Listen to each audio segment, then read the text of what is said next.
Amen. Amen. Yeah, indet ko koma kuda kwashe. Aiwa.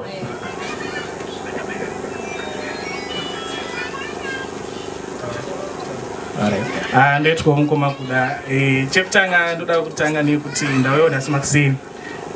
Burikidza rekuziviswa kwandakaitwa nezvesangano rineri namai vangu vakagara apa. Imi munovati zvenyu overseer but kwatiri ndi mama. Murumo yatinombonya somurovera maoko ndandakakutarisai. Amen, amen. Usaone sirasiri kufarira. Ava vanofara manje. Kutodarikidza. Mbamufarirai futi. Kana ukazosvika usanyara kutaura kuti hamusi kundifarira but ndiri kwandofarira. Saka mufarirei futi.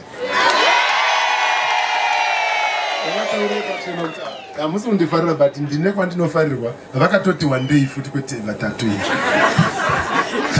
Amen. Right, pfuura zvakumbotaura zita rako chii? Yeah, ndinotenda. Ndonzi kuda kwashe. Kuda. Kuda ari pano.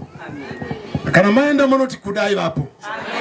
Kana maenda musanonyarara kuti kudii? Kuda kanga aripo. Amen. Tinotenda. Ndipirwe zvakanaka kuti.